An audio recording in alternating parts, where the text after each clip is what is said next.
Mi nombre es Jorge Soto, soy director general en Ananda Lab, laboratorio de análisis en Madrid, y también tengo el honor de ser el presidente del Instituto Europeo del Cannabis, una entidad sin ánimo de lucro nacida relativamente hace poco, en la que buscamos favorecer la investigación y la divulgación de estas investigaciones, de temas que estén relacionados con el cannabis y que sean favorecedores a los intereses de la industria y los consumidores de cannabis.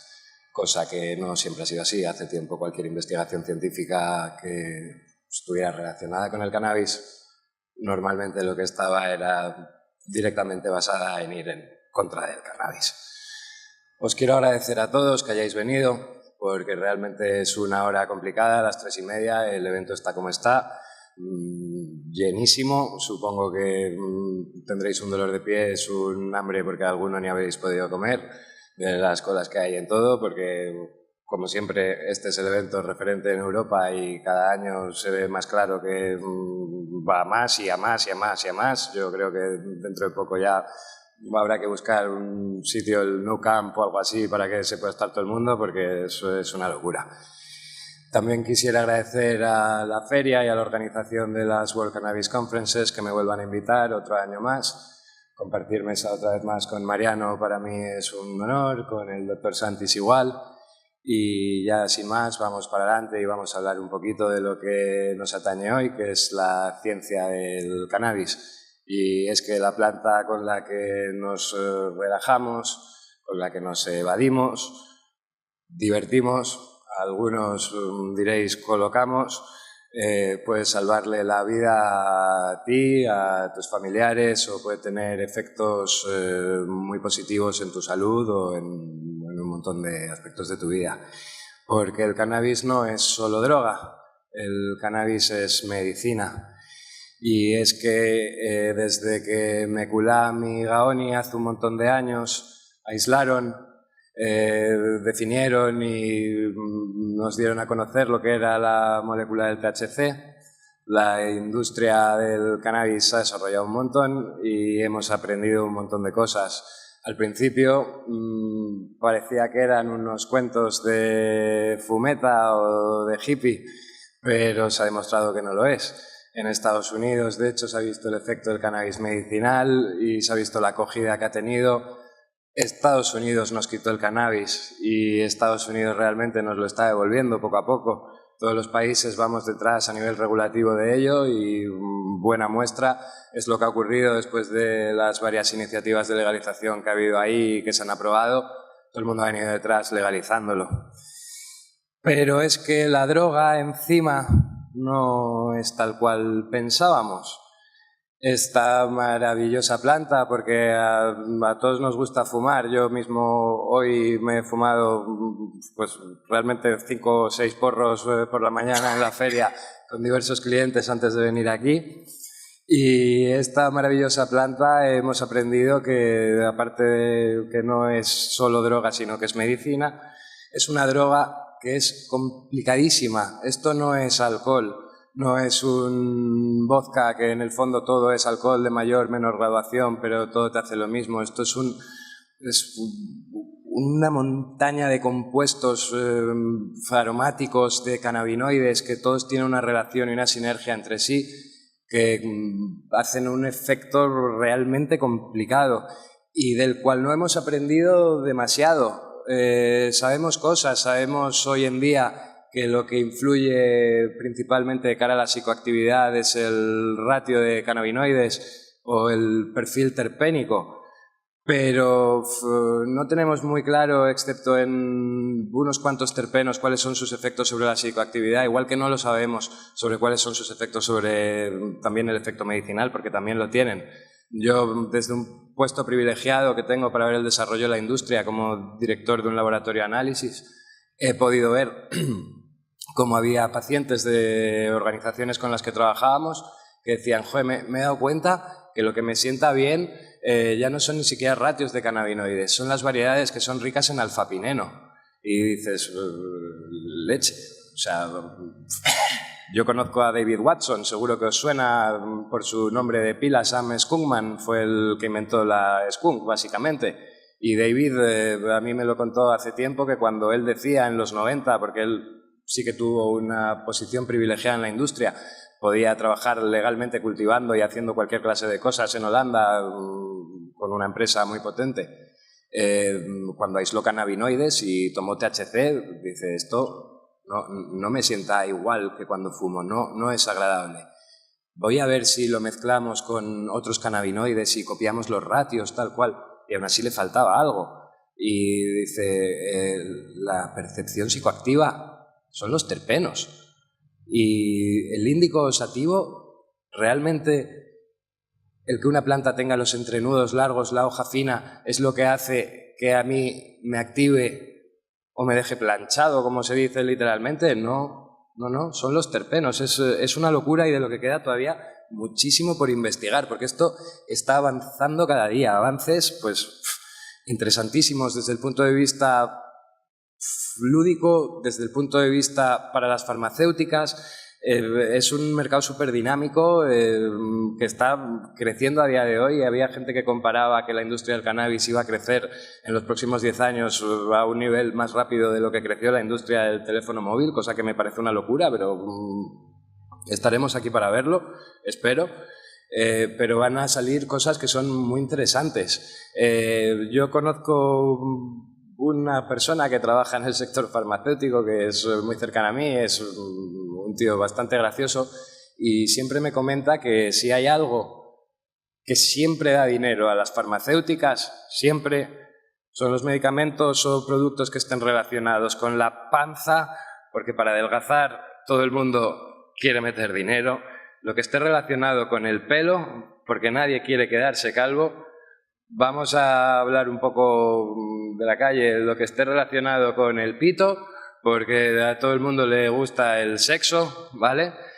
Y también con el sueño. Son las 3 P's y la S, de lo que nadie va a dejar de gastarse el dinero. Obviamente también en terapias que te salvan la vida, pero de cosas así cotidianas que todo el mundo sabe o prácticamente todo el mundo va a padecer, eso es en lo que todo el mundo quiere gastarse el dinero. Y hoy en día se está viendo que los cannabinoides, de los cuales no sabíamos tanto como nos creíamos, son aplicables a estas cosas. Por ejemplo, el CBN, que yo creo que va a ser posiblemente el siguiente cannabinoide que marque la diferencia en la industria canábica, tiene un potencial para dormir increíble. Yo he probado dabs de CBN en el pasado y lo puedo decir de primera mano.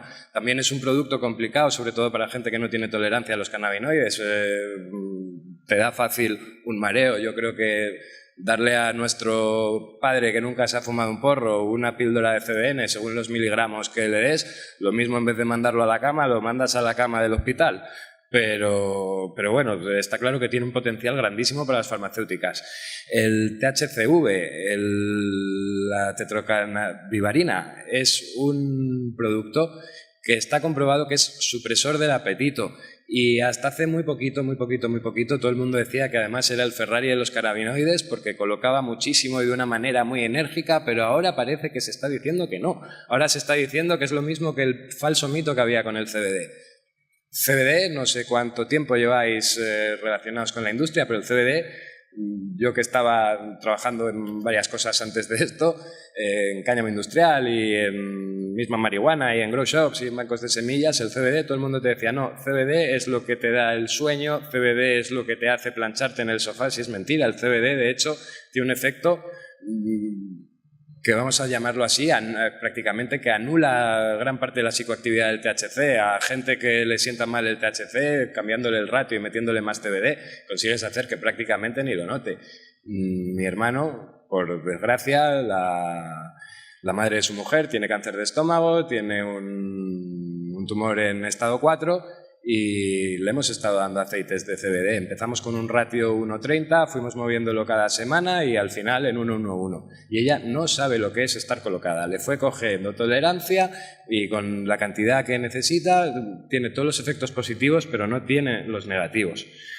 Así que esta industria, como veis, está aportando un montón y está avanzando muchísimo y hay que seguir investigando y es lo que tiene que pasar y que gente como las que tengo al lado, Mariano, Vangelis, sigan aportando y sigan haciendo que esto crezca porque estamos viendo que realmente tiene un montón de aplicaciones y que nos puede salvar la vida, como os he dicho, a nosotros, a nuestros familiares y esto no es solo droga, es medicina. Así que, sin más, os voy a dar paso a Mariano. Yo supongo que todos le conocéis perfectamente. Él se licenció en Medicina y Cirugía en la Universidad de Barcelona. Ha estado 40 años prácticamente trabajando como médico y lleva más de 20 relacionado con el cannabis. Es miembro también del Observatorio Español de Cannabis Medicinal y es pues, una de las caras más habituales en este tipo de conferencias que atañen a esta materia del cannabis y ciencia. Así que, sin más, tenéis a Mariano con vosotros. Gracias.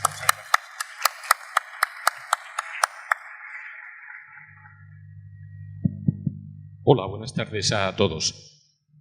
Los que ya me conocéis sabéis que hago las cosas de pie en la medida porque sentado me encuentro muy incómodo. Así me veis un poquito más, poquito, porque no se me ve mucho, pero lo voy a hacer de pie, ¿de acuerdo? Mirad, vengo con un pequeño PowerPoint que se me ha ocurrido para explicaros algunos datos sobre lo que ha hablado Jorge y lo que luego Vangelis complementará seguro. La planta de cannabis es una auténtica fábrica de moléculas activas muy interesantes, de diferentes grupos químicos, por lo tanto, con diferentes características de uso. Es una planta con una capacidad organoléptica, en cuanto a efectos, brutal. Yo no conozco ninguna otra. Yo soy un amante del mundo vegetal y animal. Luego el mamífero humano me requiere atención también. Pero las plantas, el mundo vegetal es extraordinario y la planta de cannabis es realmente una planta única. Dentro de unas 400.000 diferentes especies botánicas que hay en el planeta, es la única que es capaz de elaborar cannabinoides. Mirad, los perfiles terpénicos de la planta del cannabis. En este título también estoy incluyendo los cannabinoides. ¿Por qué? Porque los cannabinoides son terpenofenoles, pertenecen al mismo grupo químico que los terpenos de los cuales hablamos, ¿de acuerdo? Luego veremos además por qué son terpenofenoles, lo veremos en otra diapositiva, ¿de acuerdo? Por lo tanto, yo al hablar de terpenos de la planta del cannabis estoy hablando de los cannabinoides, como solemos decir, y de los terpenos, comunes a otro reino botánico. Los cannabinoides son terpenos que solamente produce la planta del cannabis. El resto de terpenos son comunes a otras plantas del reino botánico. ¿De acuerdo?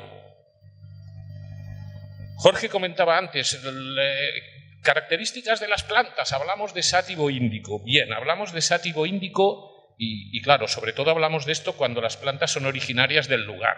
Porque lo más probable y lo que nos pasa a día de hoy es que tenemos un montón de híbridos. Ya no tenemos variedades autóctonas. Básicamente, yo no sé, yo he intentado viajando por ahí buscar, pero no se encuentran. ¿Qué ha pasado entonces? Que hemos estado mezclando un montón de genética con las plantas de cannabis. Y tenemos muchos híbridos. ¿Qué es un híbrido? Pues bueno, un híbrido sería, si yo cojo una sátiva y una índica y que se fecunden entre ellas, pues voy a tener una planta que va a tener características sátivas o índicas en un porcentaje determinado, ¿de acuerdo? Pero estos nombres, la hoja, diferentes maneras de clasificar, lo han intentado mucha gente por las hojas. Luego veremos. De hecho, yo creo que todos conocemos, pues fijaros que la diferencia entre una planta sátiva e índica. Y ahora os voy a intentar explicar por qué tenemos estas diferencias. Bueno, mirad que os traigo aquí. Fijaros. Tenemos marcadas unas zonas geográficas, ¿de acuerdo? Y aquí tenemos otras. Fijaros que aquí abajo en azul, en más o menos azul, esto es el trópico y el subtrópico, amigos. Trópico y subtrópico. Y esta zona climática nos va a generar plantas sátivas. ¿Por qué? Pues porque en esta zona no hay cambio de sol. Todo el año estamos igual, 6:45 de la mañana, 6:45 de la tarde más o menos, sale sol, se pone. Y la gente vive con ese horario. Son plantas que, fijaros, las sátivas tienen tanto sol que no les hace falta tener hojas grandes con mucha clorofila. Ya les sobra con las horas de sol que tiene. Hace mucho más calor, tienen que estar más ventiladas, la distancia entre las ramas es mayor. ¿De acuerdo? Es decir, esta puñetera planta se ha adaptado a cualquier sitio donde hemos ido andando los mamíferos humanos, hemos ido tirando semillas y se ha ido transformando. Tiene una gran capacidad mimética para la climatología variada y encima además, si pensamos que solo estas plantas las metemos en una habitación y encima las cultivamos en indoor, pues imaginaros realmente a lo que se ha adaptado. Entonces, fijaros que el clima, evidentemente la tierra, evidentemente la humedad, la temperatura, todos esos datos nos van a determinar que una planta tenga esas características más sátiva, tropical, subtropical, o tenga esas características morfológicas índica de zonas, como podéis ver.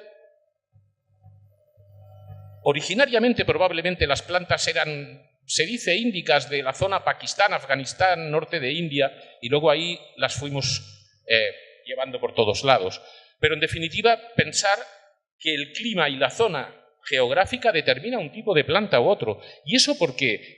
¿Para qué sirven los terpenos de una planta? Los terpenos de una planta son su defensa con el entorno, básicamente. Ese olor que me gusta a mí, pues no le gusta al borrego y no se come la planta. La planta puede generar sustancias contra insectos. La planta puede generar sustancias en forma de olor o sabor que lo que hacen realmente es protegerla de su entorno. Por lo tanto, la composición de estas plantas, en cannabinoides y terpenos va a ser diferente en función de qué se ha tenido que defender la planta. Una planta en Uganda, estaríamos por ahí, pues se tiene que defender de unos insectos muy diferentes, de unos mamíferos de herbívoros diferentes probablemente, ¿de acuerdo? Hasta luego, habrán antílopes, aquí no hay. Por lo tanto, la planta se defiende de cosas diferentes y genera terpenos para su defensa. ¿De acuerdo? En realidad es básicamente para lo que sirven, y esos terpenos luego para nosotros son geniales porque tienen efectos terapéuticos en nosotros.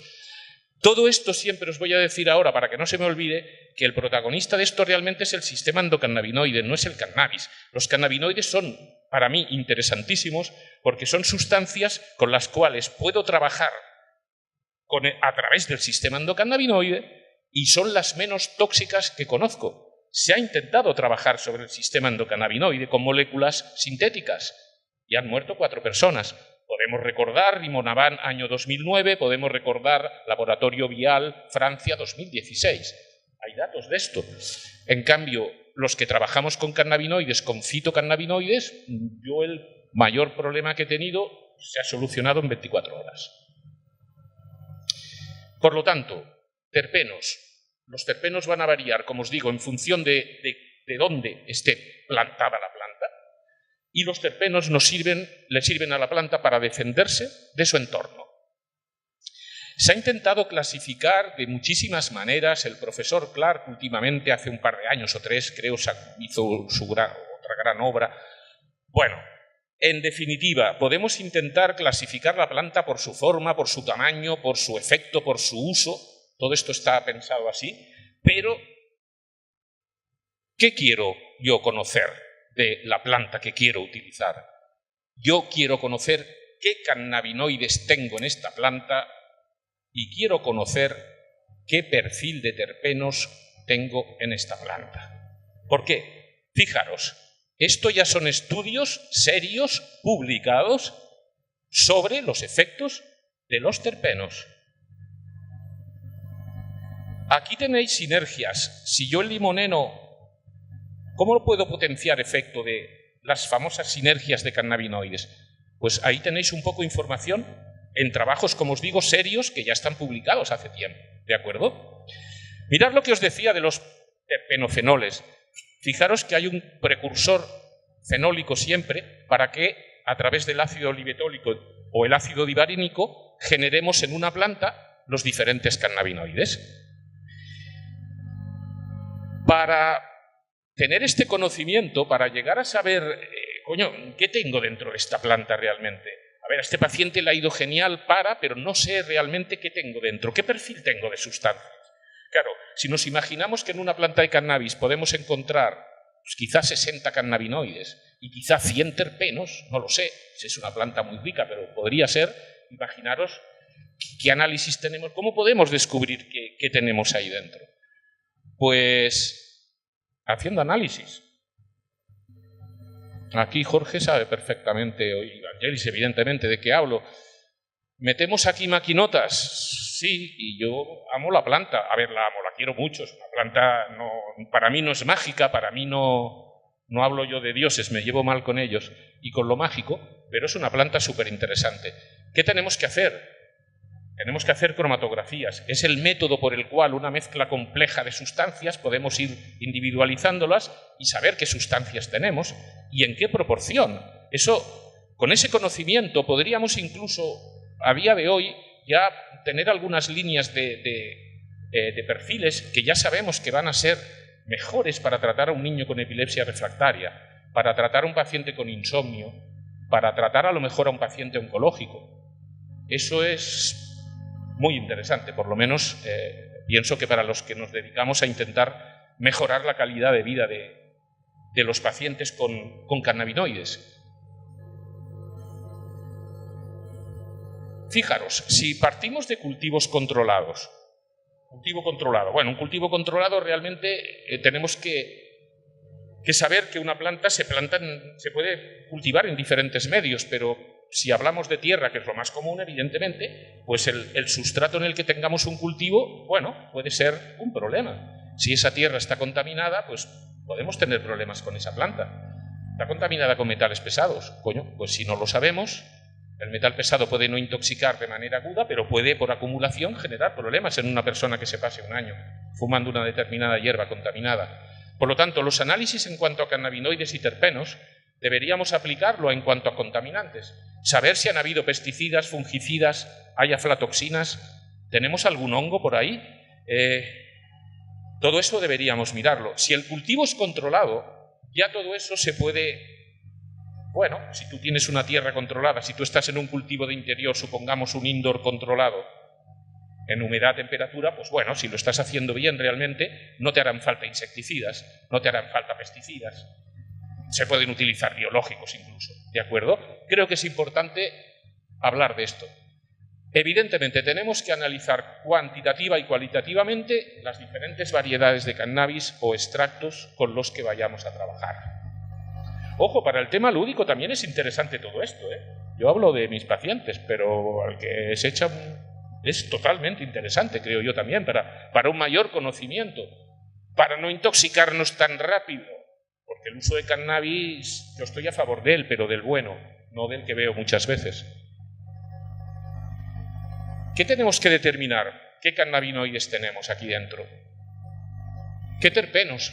Y entonces ya, y muy interesante, ya podemos predecir y podemos pensar en qué vamos a utilizar estas plantas o extractos. Eso es lo que os digo. Tenemos cierto conocimiento, muy humilde, pero tenemos cierto conocimiento. Tampoco nos dan facilidades para tener más, ciertamente.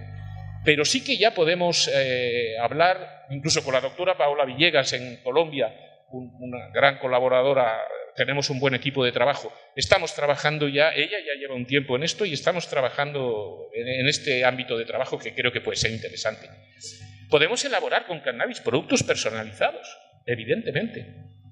Si un paciente tiene ciertas características y tiene cierta patología, sí, podemos ir a buscar un perfil.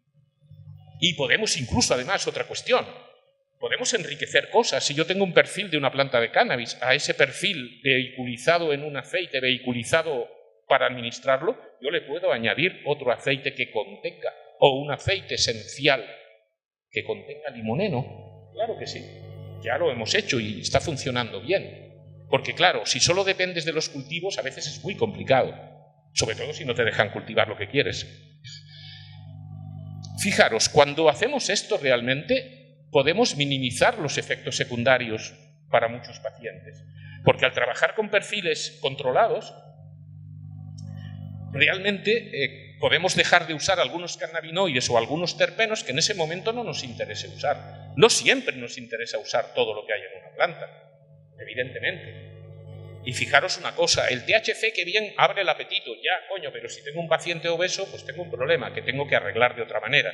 Y entonces, si tuviéramos tetrahidrocannabivarina, sería fantástico para eso y para los pacientes con Parkinson. Yo tengo ahí, creo que sería la solución. De momento estamos donde estamos. Maximizamos el resultado cuando trabajamos con aceites completos. Joder, os aseguro que con dosis más bajas de las que a veces usamos cuando utilizamos productos de los que tenemos al alcance, que realmente no son planta completa, yo estoy harto de ver en la mayoría de productos full plan. Coño, para mí full plan es eso que ya veis ahí con forma de cogollo, ¿vale? Todo lo demás pues será lo que tenga de full plan. Veremos ahí qué porcentajes. Pero ahí quiero incidir también en eso. Potenciar sinergias entre cannabinoides y terpenos.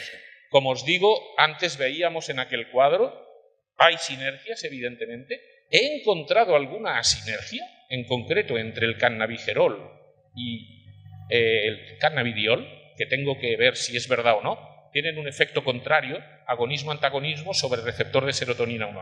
Ahora os pondré muy rápido una cosa para... Y vamos. Mirad, perdonad que esto es muy rústico, pero me estuve 2 meses. Estos son receptores acoplados a proteína G. CB1, CB2 serían los receptores clásicos del sistema endocannabinoide, ¿de acuerdo? Yo ya soy de los que digo, todo esto para mí ya es sistema endocannabinoide. Me miran ahí, pero yo, como voy a desaparecer pronto, ya me mojo. Todo esto para mí es sistema endocannabinoide. Mirad qué tenemos aquí. Cannabinoides y al final un terpeno, el betacariofileno. El único que han estudiado realmente, y veréis lo que pasa luego. Mira, si yo le doy CBD a un paciente, pongo en marcha todo esto. Lo que veis a la derecha son vías indirectas, son vías que no van por receptor en algunos casos. Ya digo, perdonad la rustifiqui, pero no soy muy hábil con... Mira, le voy a dar THC a este paciente ahora. Tenéis ahí abajo lo que significa cada color, ¿de acuerdo? Ahora le doy THC al paciente. Bien, vamos a ver si le doy cannabidivarina.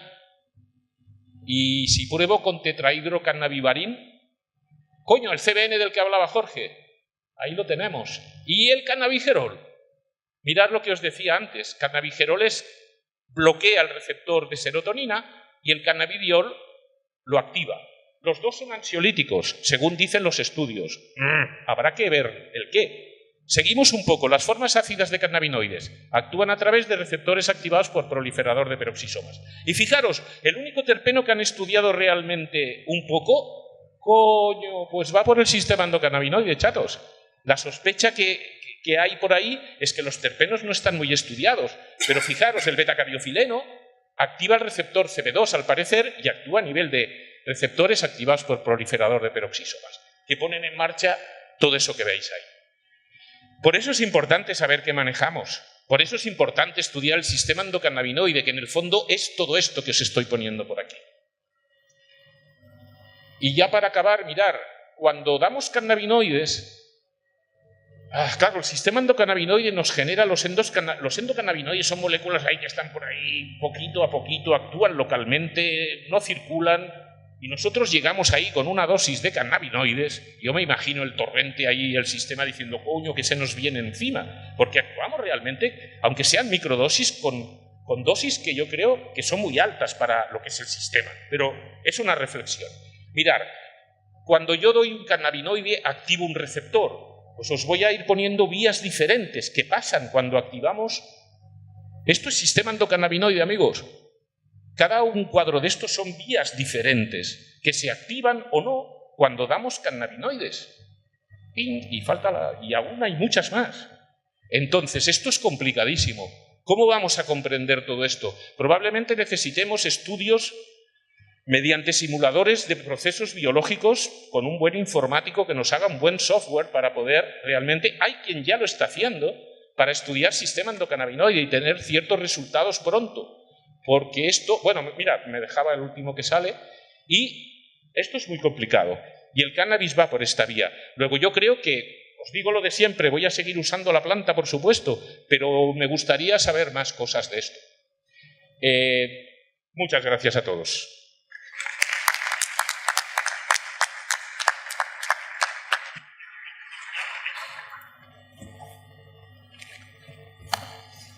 Bueno, agradecerle a Mariano la masterclass que nos ha dado de sinergias cannabinoides y terpenos, que es un lujo contar con conocimientos así y que se compartan con toda la comunidad. Y sin más, os voy a dar paso a una persona que viene de Atenas. Él se licenció en medicina hace 20 años, más o menos, en Padua, ¿verdad? Y trabajó como profesor en la Universidad de Patra en el Departamento de Patología del Habla. Luego tuvo una clínica en Atenas hasta 2015, pero en 2015 se vino a Barcelona a empezar a trabajar con cannabinoides como Ecati Alchemy Lab, del cual tengo el gusto además de poder trabajar codo a codo con él en algún que otro proyectito. Así que sin más le damos paso a Vangelis Mitsis, que os va a hacer una exposición sobre...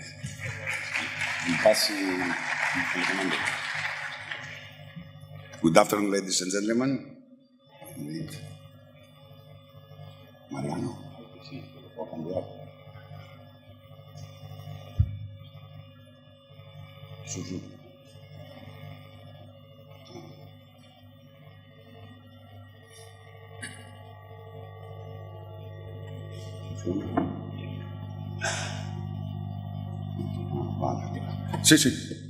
Good afternoon, ladies and gentlemen. I'm Dr. Vangelis Mitsis, Head of Laboratory of Ecati Alchemy.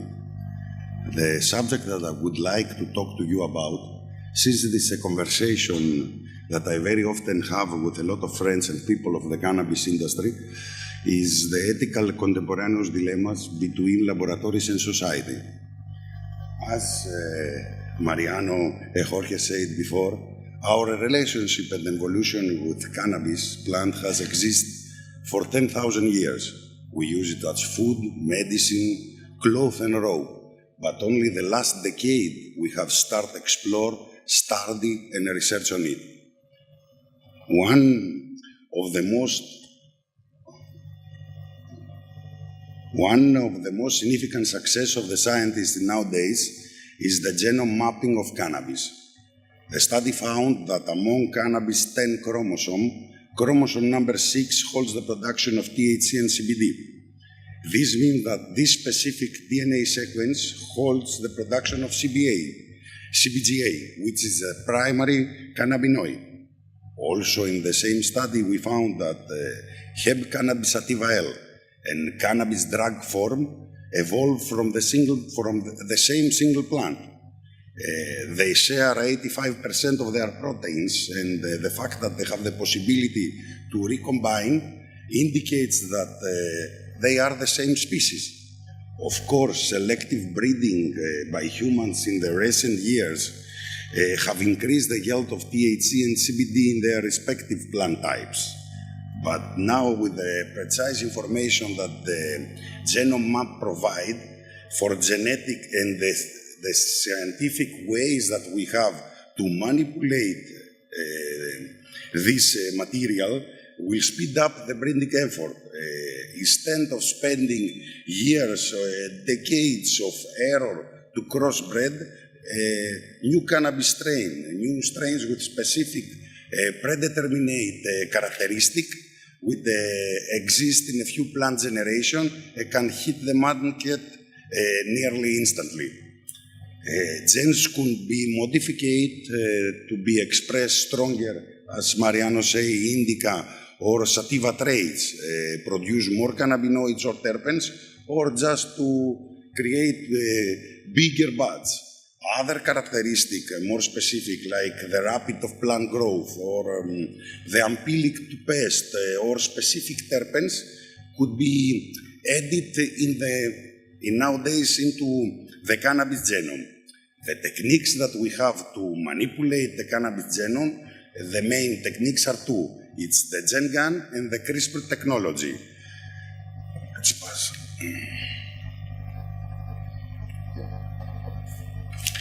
GenGan is a technique to integrate new DNA sequence to a callus of plant cell, and if the DNA construct derived with a specific selectable marker, this stable can transform with the tissue culture method. For example, if the delivered DNA construct contains genes that can give resistance to an antibiotic or to herbicide, then stably can be transformed and selected by including that antibiotic or herbicide in the tissue culture media. CRISPR, short for CRISPR-Cas9, it's a powerful tool for editing genomes. Cas9 is the enzyme used to cut DNA, allowing the insertion of foreign genes. CRISPR helped the researcher to modify gene function and by altering very specific DNA sequence. If we want to paragonize the two techniques with simple words, we can sell, and that Gen gun is shooting like a shotgun that may hit the target, but also nearly everything around. And CRISPR is the sniper gun with better accuracy. Nowadays, the high demand of a lot of pure quantities of cannabinoid in lower cost made the labs to start working with biosynthesis. Biosynthesis is the formation of complex compound from simple substance by living organism. In contrast to synthetic production, to synthetic cannabinoids, which create moleculars in the lab, like analog to natural occurring cannabinoids, these compounds are exact same as the cannabis expresses. An example of cannabinoids formation can be the formation by yeast. We use yeast, sugar, carbon dioxide, and enzyme. Just, I said you a very cheap recipe for cannabinoids. Also, the bacteria, it's a nice source to create cannabinoids. Same also is the situation in the terpenoids biosynthesis inside the lab, where the University of Arkansas and Japanese universities create terpenes from bacteria's primary source. Recently, extensive bacterial genome sequencing and bioinformatics analysis helped the researcher to find 262 gene sequences with code for terpene synthesis. Bacteria that catalyze enzymes and produce terpenes. The researcher used several of those enzymes to isolate new bacterial terpenes. The medical cannabis industry evolved very fast. More and more chemicals and techniques are integrated to help its growth. More common to everybody is the isolate form of cannabinoids. The new chemical techniques that they use nowadays, the isomerization of CBD to THC, the degradation to THC to CBN, more rich cannabinoids as THC, acetate, THC.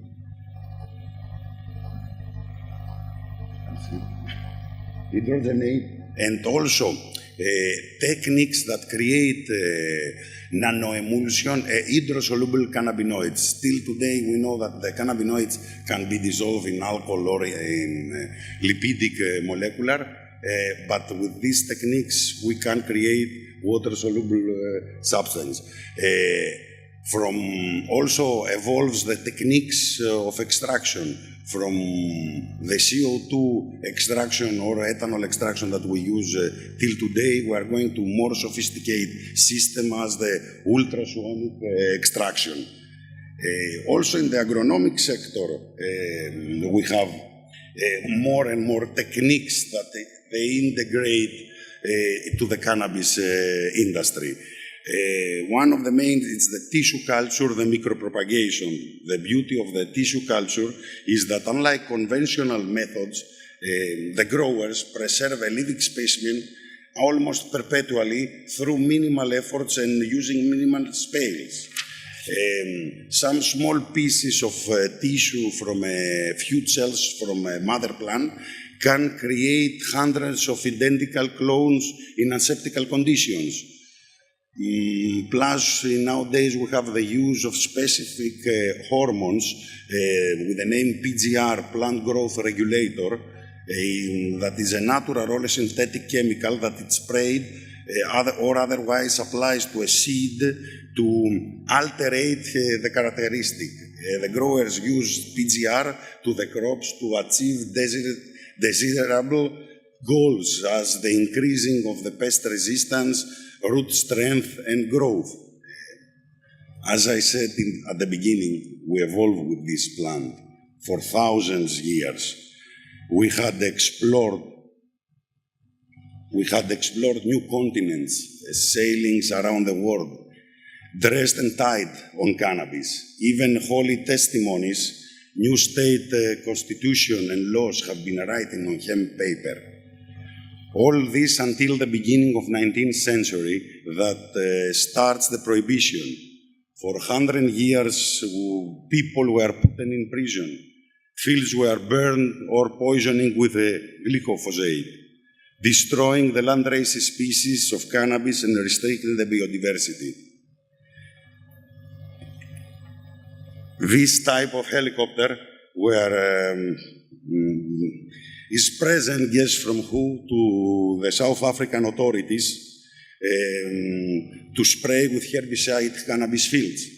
Unfortunately, a local villager used to grow cannabis along with other family food crops, which create health and surviving problems to the communities. In the same way, for the last 40 years, they are destroying Matecoane, the landrace cannabis plant of Lesotho. Suddenly, people from the north, as they used to call them there, arrived and start operating medicinal cannabis factories without any program, fast, chaotic, greedy, producing tons of cannabis with their endemic hybrid species. And when arrived the moment of the shipment, they realized that there is no way to transport them. After of all these years of persecution and destroying of the biodiversity of the plant, now they claim that this is the new medicine. We breed from the 70s, exclusive from THC, only to get high for cannabis cap. Hybrid plants poor on secondary metabolites. The cultivars of today can count up to 5 same cannabinoids, in contrast to the rich profiles of the land races. We speak for cannabis domestication syndrome. The synergy of the full-spectrum cannabinoid content and the entourage effect that it's created with the presence of the terpenoids is what turns this plant to medicine. In our research for these special remaining land races, we came in contact with different communities and culture, but all have the same approach. They respect the plant heritage. They don't accept to cultivate endemic specimen, inbreed year by year the local variety and use it for its medicinal value, religious aspect, and in some cases only as the only trade and financial source. I believe it's more appropriate to keep the balance between the progress and the evolution of cannabis, science and industry in respect with the traditional cannabis culture and with the last sources of cannabis biodiversity that still exist around the world.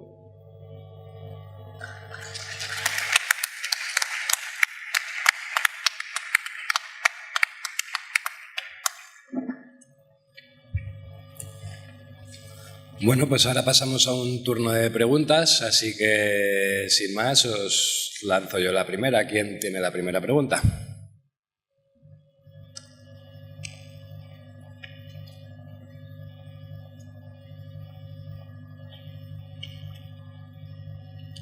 Hello, my question is for Dr. Vagelis.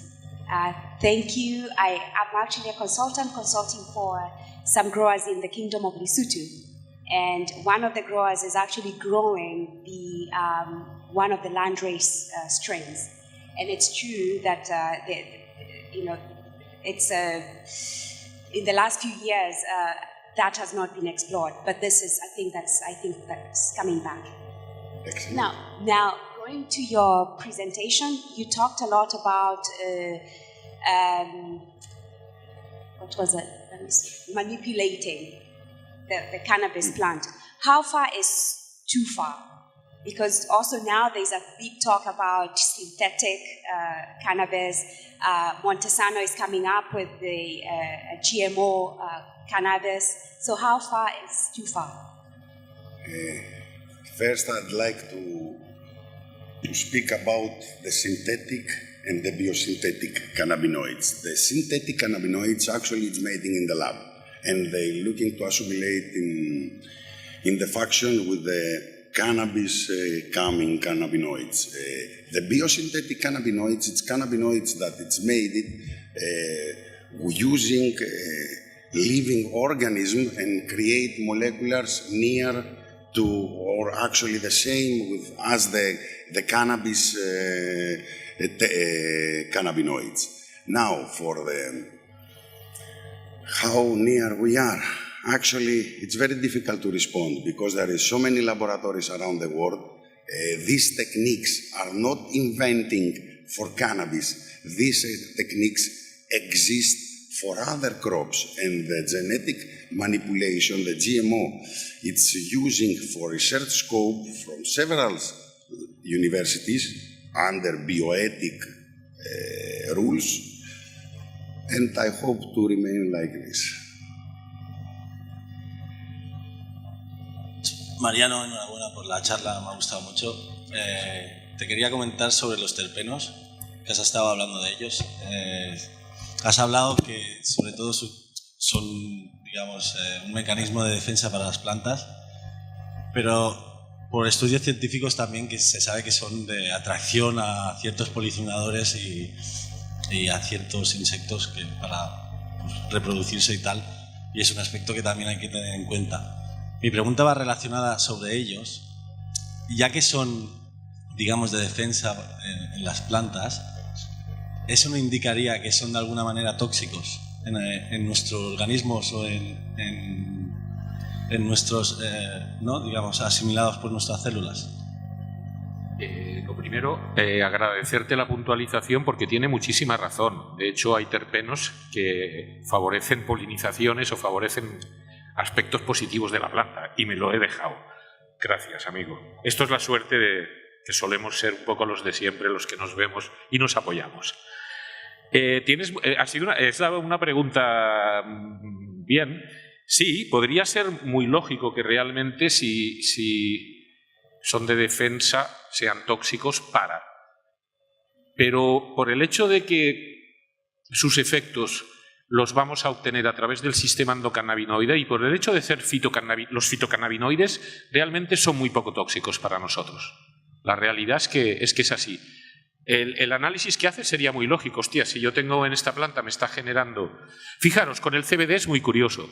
El cannabidiol inhibe dos proteínas, las ID1 y ID3, que genera un gen que se llama director de orquesta, que es un gen que aparece en algunas células tumorales, que cuando se activa y genera estas proteínas, el cáncer metastiza rapidísimo y el pronóstico es muy malo.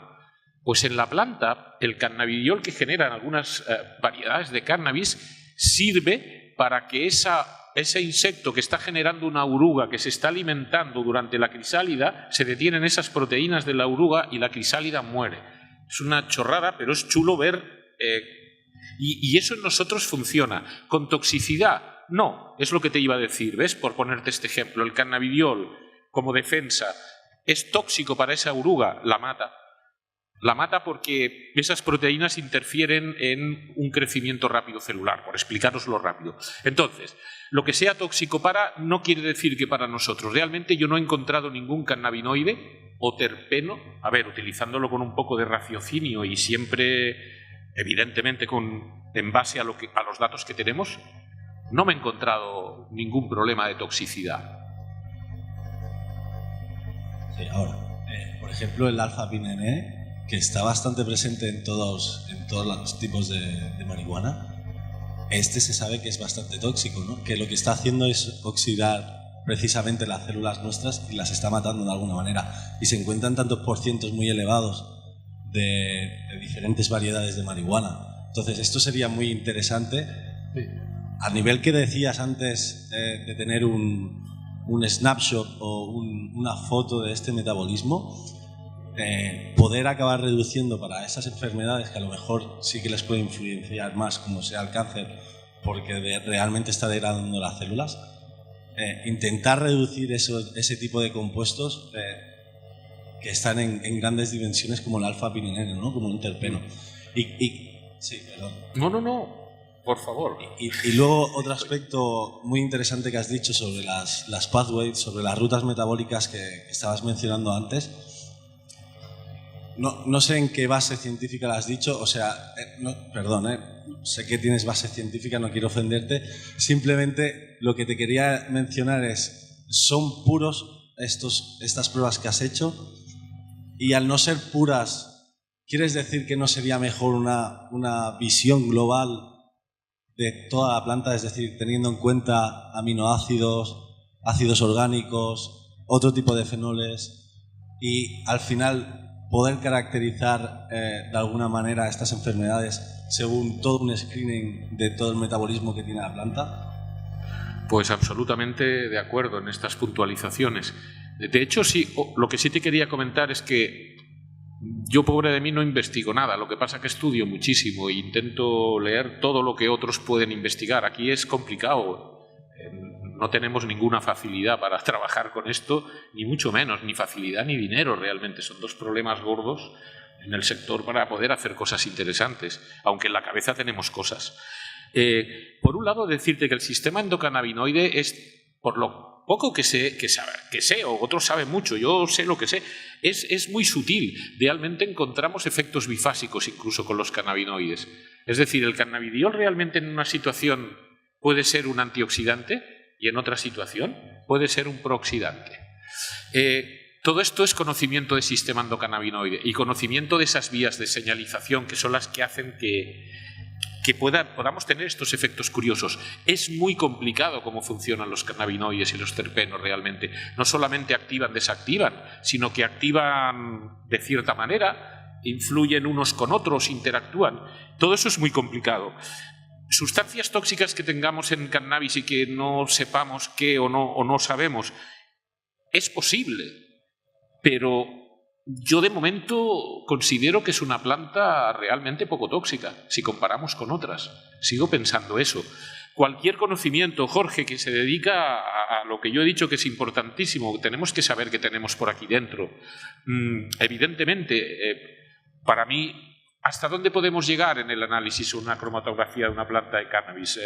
¿A cuántos controles ya tenemos por ahí, Jorge, para poder llegar a saber de terpenos, cannabinoides en una planta? El problema también muchas veces ya no está en vamos a analizar hasta dónde podemos llegar. O sea, terpenos hay miles, posiblemente sea el grupo de moléculas orgánicas más grande que existe. Terpenos que seguro que sepamos que son frecuentes en el cannabis, hay más o menos 180 o 200, que sepamos que son muy frecuentes.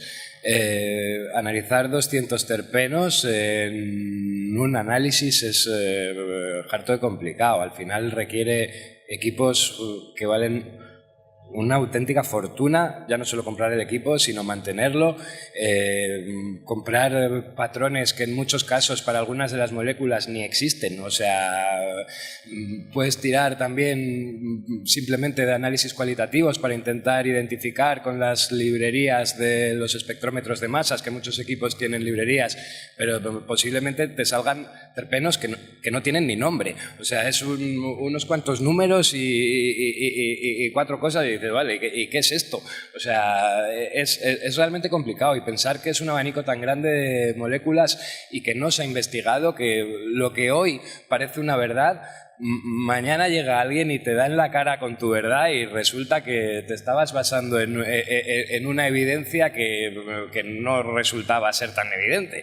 Pero bueno, también esto es lo que tiene conocer una planta que ha estado desde los años 30 relegada al ostracismo, porque yo tengo amigos que me decían, no, porque claro, vosotros la marihuana, no sé qué, tal, el cannabis, porque claro, es de la única planta que se sabe muchísimo y que se ha investigado, como os vale para droga. Y yo, no, ojo. La marihuana en los últimos muchos años ha sido ilegal Y entonces no se ha investigado. O sea, los avances que había era gente en su garaje, tanto a nivel de cultivo como a nivel de analítica, a todos los niveles. O sea, esto está surgiendo ahora y la investigación es lo que tiene. Es complicado, te das contra una pared, requiere mucho dinero, requiere mucho tiempo y requiere que encima cuando te equivocas te llamen iluminado.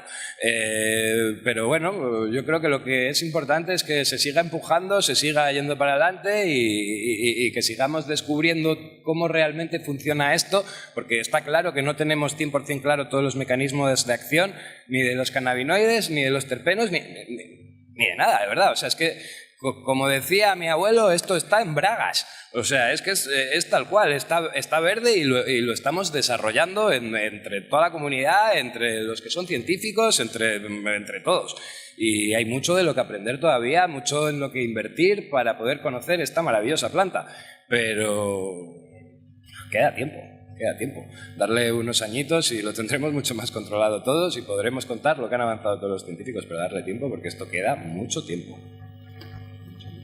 Mucho más de recorrido, mucho más del que tenemos recorrido, porque estoy totalmente de acuerdo con Jorge. Y claro, si cada vez intentamos afinar más en lo que queremos y vamos conociendo un poco más. Y como os digo, yo creo que la planta para mí va a ir muy ligada al estudio del sistema endocannabinoide, creo. Luego la industria va a meter otras cosas por ahí, pero los fitocannabinoides van a seguir siendo interesantes, amigos, porque son muy poco tóxicos y funcionan muy bien a nivel de este sistema. Claro, es que sin este sistema no estaríamos aquí reunidos ahora. Y si el cannabis colocara, tampoco. No colocara, tampoco. Son dos cosas que son muy sencillas, pero... Y pensad lo que yo he dicho al principio de la charla, desde que Mehulam y Gaoni aíslan y nos dan a conocer el THC y las vías de sintetizarlo, esto ha avanzado un montón. Sabemos un montón de cosas. Sabemos que si interviene el ácido olivetólico o el ácido divarínico, llevas una ruta metabólica o llevas otra. Sabemos la acción de las enzimas de las sintetasas, cómo la ausencia de ellas crea variedades en CBG, como el CBGA o el CBGVA pueden ser el cannabinoide primigenio, podríamos decir. Empezamos a tener cosas que sí que ya son claras y que joder, son la base para que se pueda seguir estudiando y avanzando y posiblemente dentro de 20 años se sepa un montón, se encuentren dentro del gran abanico también de cannabinoides que existe un montón de sustancias que a día de hoy ni conocemos, porque es que ni las conocemos. Yo llevo involucrado en el análisis de cannabis, he hablado con un montón de científicos tanto de España como de Estados Unidos durante años y yo sigo aprendiendo todos los días. Sigo aprendiendo todos los días. A mí había una cosa que yo hace tiempo pensaba que no existía, que es el CBNA.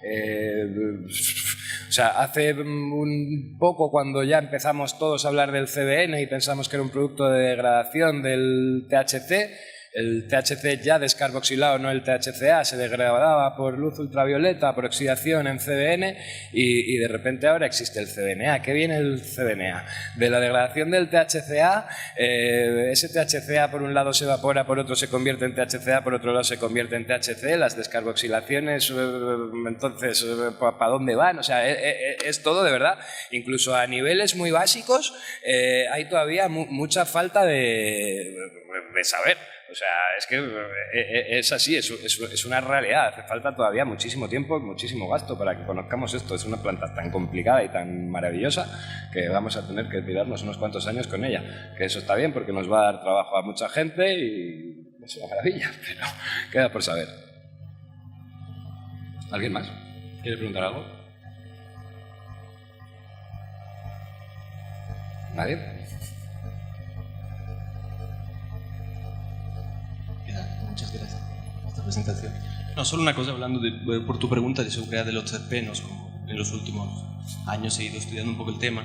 La cosa curiosa es que más allá del cannabis, ahora se ha despertado el interés tanto por el cannabis, pero no hay leyes específicas que regulen los aceites esenciales en general. Por lo tanto, es toda cuestión como el CBD de licencia. El cosmético te dice no ingerir, la alimenticia toma 3 gotas.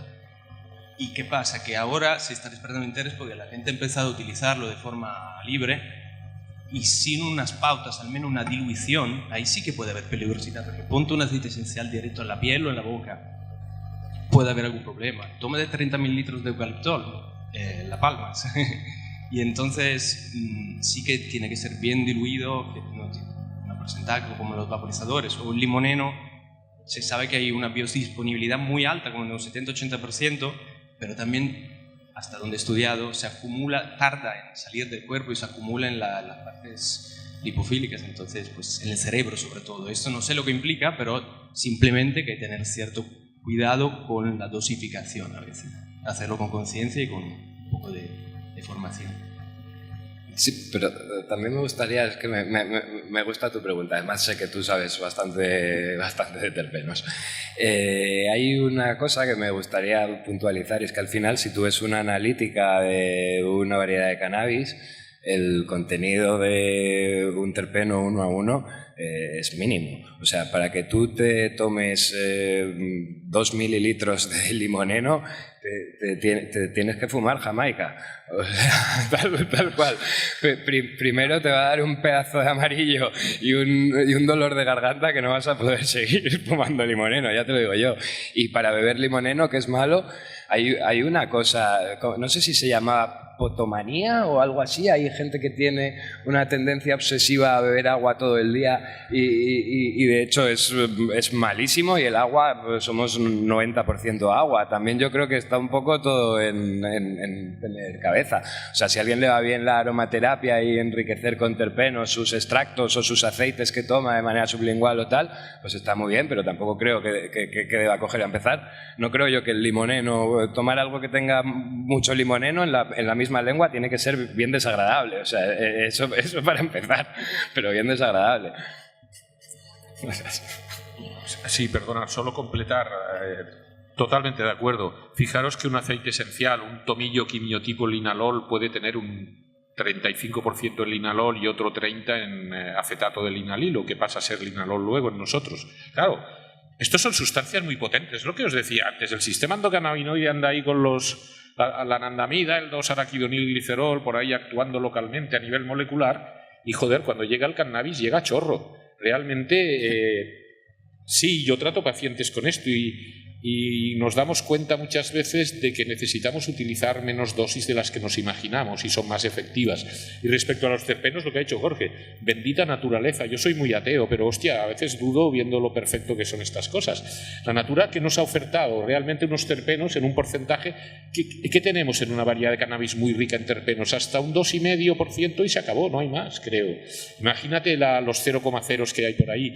Y claro, eso hace que aunque estemos usando realmente moléculas tóxicas, solo hay que ver la ficha de un terpeno para darnos cuenta, todos son tóxicos, irritantes y casi inflamables, son hidrocarburos.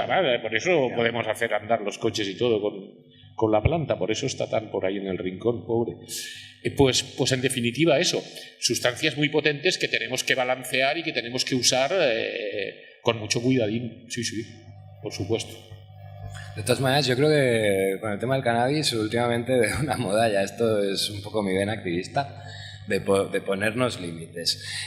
Al final ves diferentes regulaciones que se han hecho en un montón de países y parece que aquí nos ponemos unos límites 20 veces más grandes que en otras industrias, cuando hay muchísimas cosas de las que se están utilizando para hacer medicamentos de cannabis o algunos complementos que están autorizadas en industria agroalimentaria, en industria farmacológica y parece que ahí no pasa nada y nosotros nos ponemos incluso límites mucho más restrictivos y aún así seguimos ahí como no, esto. Yo creo que tenemos que preocuparnos menos. Esto es una planta. Yo no me defino como ateo, me defino como agnóstico, que viene a ser parecido, y es una planta maravillosa y sinceramente tengo tanta confianza en ella que creo que si no la fumas, que fumar obviamente es malo, aunque como os he dicho, a mí me gusta mucho, yo creo que a la gran mayoría de la gente no le hace ningún daño, ni puede.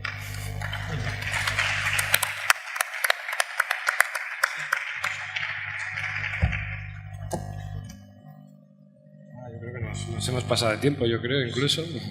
¿Hay otra vez?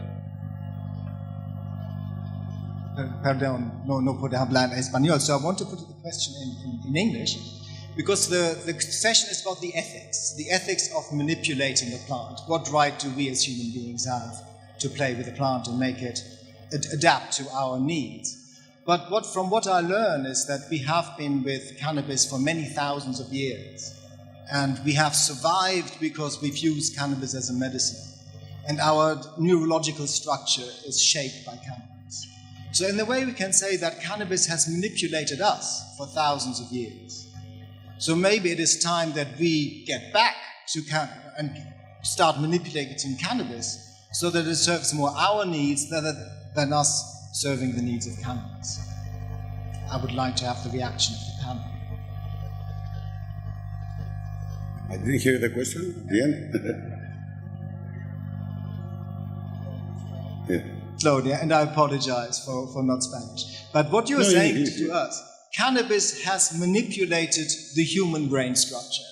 So cannabis has shaped, it has formed us humans for thousands of years.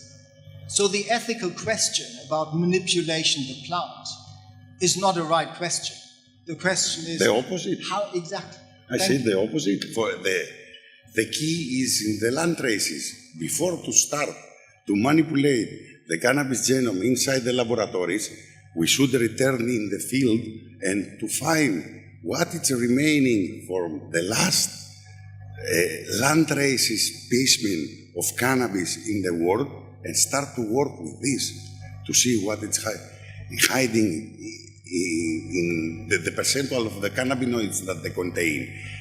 Some of analysis that we have made to landrace species, most of the times we find 7 to 8 different cannabinoids than the new days cultivar. I think there is the key, as they say also the other doctors.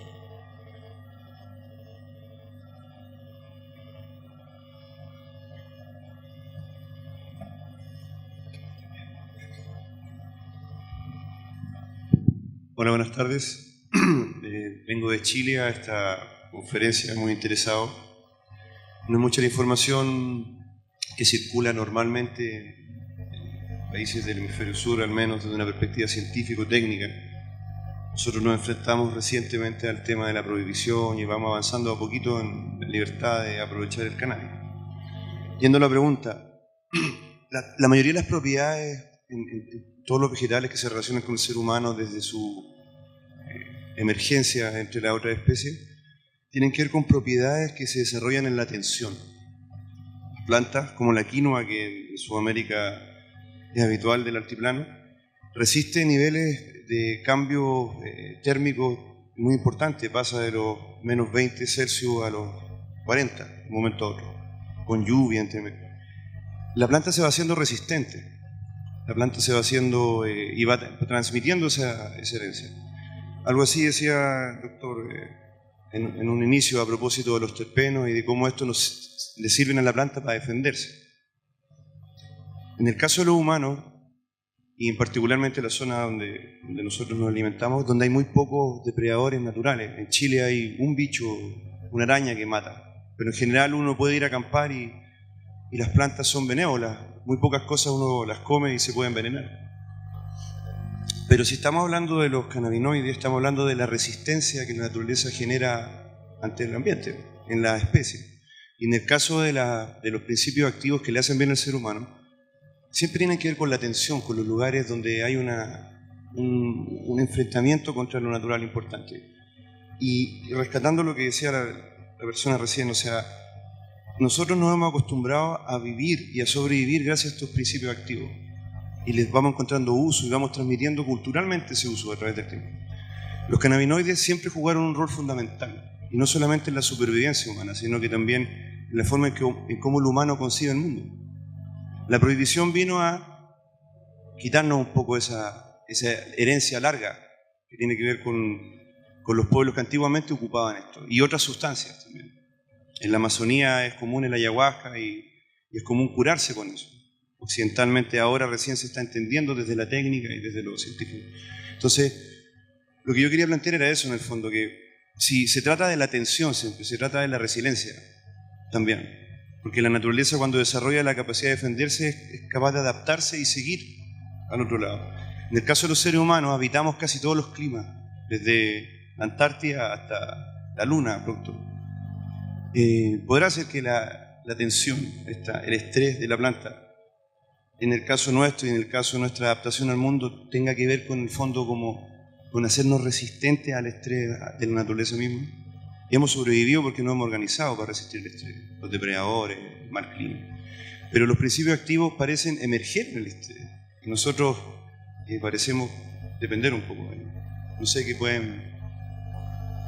sí, muy loco lo que estoy diciendo. Eso, la atención, los principios activos.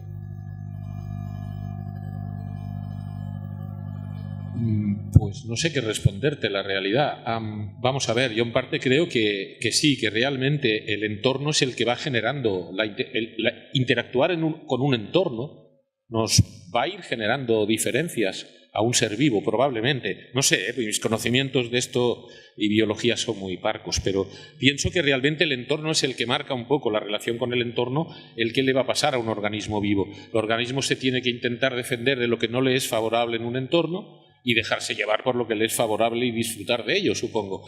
Entonces, en esa relación, a través de los miles de años, yo creo que, bueno, sí que debe estar implicado ahí desde el genoma, en los seres vivos, hasta, yo qué sé, la filosofía de vida. Humilde, no sé, lo que se me ocurre contestarte, amigo. Ayelis. Bueno, pues muchísimas gracias y espero que os haya gustado las aportaciones que hemos tenido. Espero veros en algún otro evento de estas características en el que repitamos y a disfrutar de Spanavis 2019. Un abrazo.